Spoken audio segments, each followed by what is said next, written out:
U redu. Ajdemo vidjeti što imamo ovdje.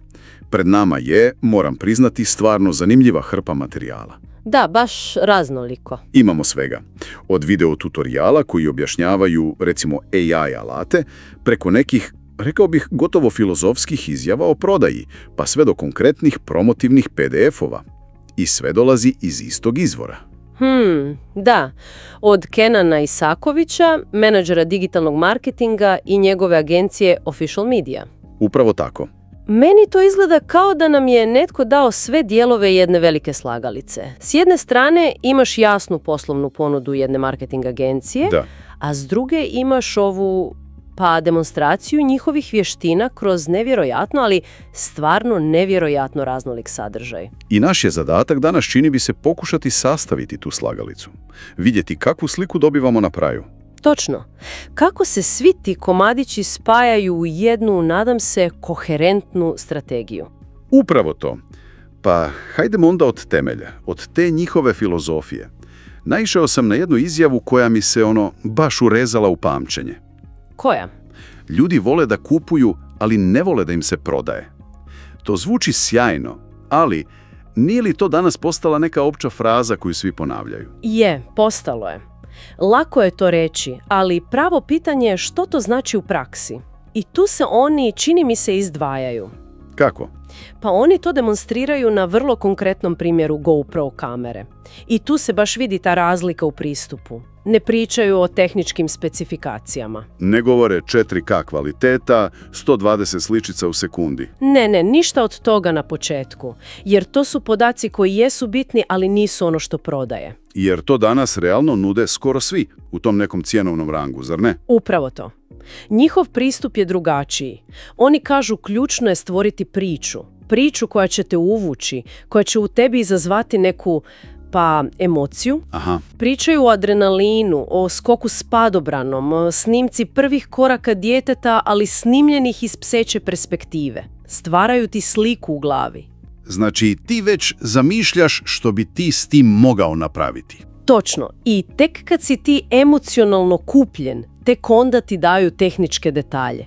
Ali to je onda samo racionalno opravdanje za odluku koju si ti u svojoj glavi već donio. Priča je udica, a specifikacije su samo potvrda. Zanimljivo. Upravo tako. I to se, pazi sad, savršeno veže za njihov drugi, malo tvrđi i direktniji stav koji se provlači kroz materijale. A to je? Onaj gdje kažu ne radim ništa besplatno. Vrlo jasno kažu da iza 10 minuta nekog naizgled jednostavnog posla stoji 10 godina učenja, truda i ulaganja. To postavlja jasan standard. Apsolutno. Da bi mogao ispričati takvu priču o GoPro kameri, moraš imati duboko razumijevanje i proizvoda i ljudske psihologije. A to znanje, to iskustvo, ima svoju cijenu. Time pokazuju brigu za kvalitetu i profesionalizam. A to iskustvo i razumijevanje se, čini mi se, ne odnosi samo na priču, već i na alate koje koriste. Baš prave oštru razliku između, kako kažu, starog i novog svijeta. Misliš tradicionalni marketing protiv digitalnog? Da, plakati i TV reklame naspram svega ovoga danas. Ma da, i tu su vrlo jasni. Za njih je digitalni marketing superioran iz 3 ključna razloga. Precizno ciljanje publike, mogućnost interakcije i što je najvažnije, detaljna analitika. U stvarnom vremenu. Znaš točno što funkcionira, a što ne. Možeš odmah reagirati. Ali ono što i meni još zanimljivije jest kako unutar tog digitalnog svijeta obraćaju pažnju na alate koji su, često podcijenjeni. Kao što su? Pa recimo, QR kodovi. Stvarno, QR kodovi zvuči tako osnovno. Zvuči, ali poslušaj ovo. U jednom videu daju primjer koji je istovremeno fascinantan i iskreno pomalo bizaran. Kažu da se u svijetu QR kodovi danas stavljaju čak i na nadgrobne spomenike. Čekaj, molim, na nadgrobne spomenike? Da, skeniraš kod i otvori ti se stranica s biografijom pokojnika, slikama, videom, čak i listom njegove omiljene glazbe. Priča o životu se nastavlja. Nevjerojatno. To je ludilo. A s druge strane, kažu da kod nas, citiram, 70% biznisa to još uvijek nema ni na jelovniku u restoranu. Je li to stvarno tako drastično ili je malo pretjerano radi poante? Pa vjerojatno je brojka tu da naglasi poentu, ali suština je apsolutno točna, ne? Svi smo vidjeli te izlizane masne jelovnike. Istina. Ali ključno je kako oni to promatraju. To nije kritika radi kritike. To je prepoznavanje ogromnog jaza na tržištu. Oni klijentu ne kažu zaostali ste, nego gle, evo ti jednostavan i jeftin način da odmah izgledaš profesionalnije. I da pružiš bolje iskustvo gostima. To je rješavanje problema, da. Točno, a slično govore i o logotipu. Zovu ga ličnom kartom firme. Da, to je još jedan temelj. Kad vidiš logo McDonald'sa ili Coca-Cole, Ne treba ti ime, znaš sve. To je snaga dobrog vizualnog identiteta, temelj prepoznatljivosti koje oni očito grade s velikom pažnjom. I to su te osnove koje moraju biti savršene. u redu QR kodovi i logotipi su osnove. Ali onda dolazimo do dijela koji je mene najviše impresionirao, a dijelom i, zabrinuo. Njihovo korištenje umjetne inteligencije. Tu se vidi da su na samom rubu tehnologije. Apsolutno. Imaju jedan sjajan, super praktičan primjer. Pomoću AI alata, mislim da je aplikacija Meitu, pokazuju kako vodoravnu fotografiju pretvoriti u savršenu vertikalnu za Instagram story. A da nije samo izrezana, pretpostavljam. Ne. AI inteligentno docrta gornji i donji dio koji nedostaje. Tako da slika izgleda kao da je originalno slikana vertikalno. Nema više onih ružnih praznina. Komentar im je bio: koristimo maksimalnu umjetnu inteligenciju kako bi olakšali sebi. I to je sjajno. To je savršen primjer kako AI rješava stvaran svakodnevni problem za svakoga tko vodi društvene mreže. Brzo, efikasno. Točno. Ali onda su pokazali i drugu stranu medalje. Onaj primjer od kojeg ti se malo sledi krv u žilama. Misliš na Zidanea? Da. Uzeli su onu poznatu statičnu fotografiju Zinedina Zidanea kako udara glavom Materacija. U finalu svjetskog prvenstva, da. Pomoću alata Runway ML, ta fotografija je postala video.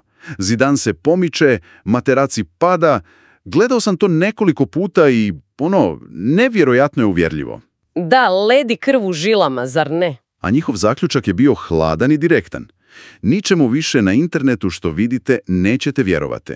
Apsolutno. Ali promotrimo to iz marketinške perspektive.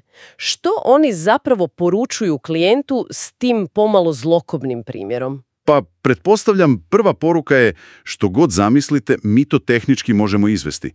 Pokazuju svoju moć. I to, ali i nešto suptivnije i važnije. Poruka je: svijet se mijenja nevjerojatnom brzinom, pojavljuju se alati koji pomiču granice, ne morate se vi zamarati time.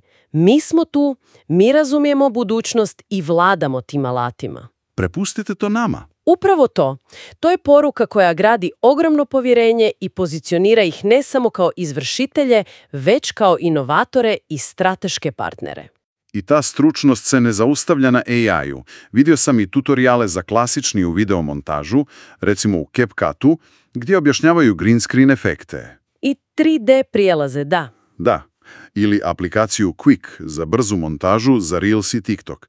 Čak idu toliko daleko da nude izradu prilagođenih 3D animacija za prikaz lokacija. Što je za agencije za nekretnine, recimo, apsolutni pogodak. Totalni. To je stvarno napredna tehnika za privlačenje pažnje. Pokrivaju cijeli spektar, od brzih, jednostavnih rješenja za svakodnevne potrebe do vrhunske tehnologije. To pokazuje dubinu njihovog znanja. Ok, sad smo vidjeli da vladaju tehnologijom, ali znači li to da rade samo kratke, blještave, tehnički impresivne stvari za društvene mreže? Kakav sadržaj na kraju stvarno proizvode? Vidiš, tu je po meni najveće iznenađenje u svim ovim materijalima. Stvarno? Jer odgovor je ne. Nije sve u 15-sekundnim klipovima. U njihovom portfoliju smo pronašli sadržaj koji je, skoro akademski, potpuno neočekivano. Pričaj mi, što, na primjer?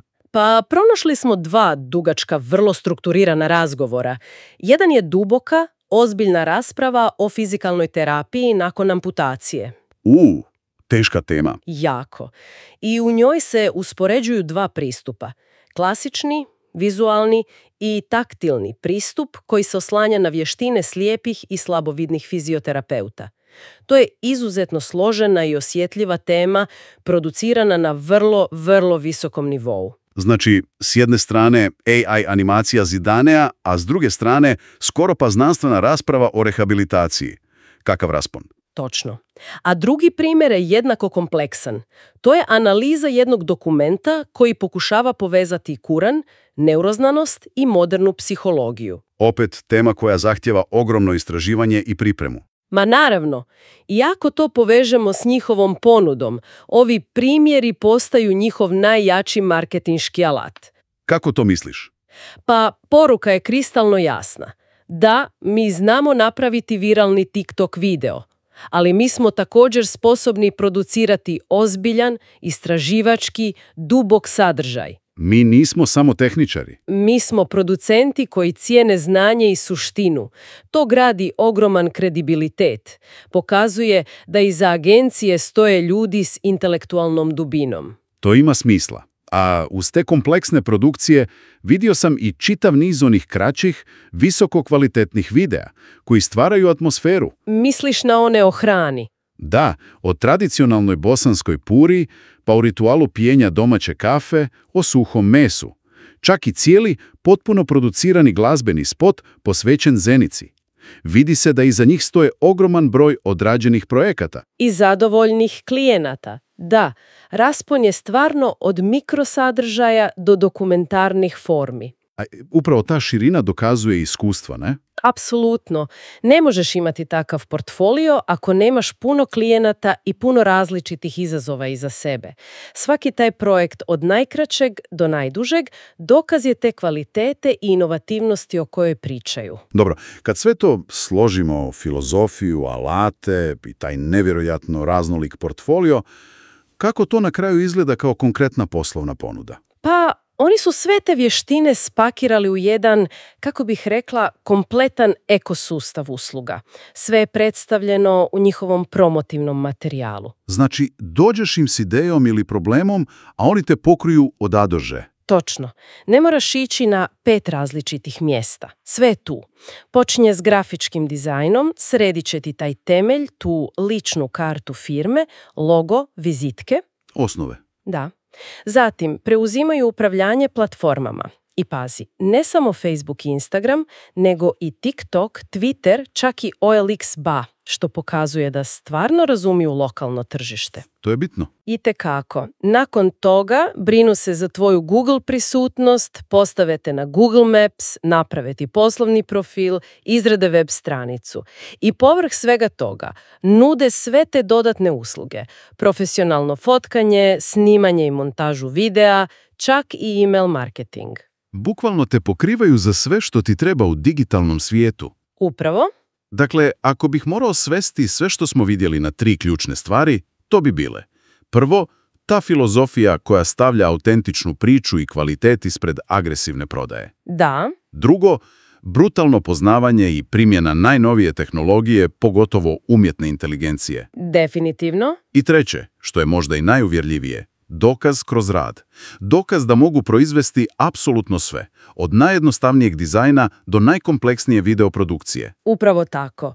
I svi ovi materijali, kad ih sagledamo zajedno, postavljaju jedno veće završno pitanje, ne samo za marketaše, već za sve nas. A to je? U eri kada alati, pogotovo umjetna inteligencija, postaju sve moćniji i dostupniji, kada svatko može stvoriti tehnički savršen sadržaj, raste li s time i odgovornost da taj sadržaj bude smislen, a ne samo vidljiv? Postaje li važnije što govorimo, a ne samo kako to izgleda? Točno. I čini se da je odgovor agencije Official Media i Kenana Isakovića kroz svu ovu posvećenost kvaliteti, dubini i priči jedno vrlo jasno i glasno da.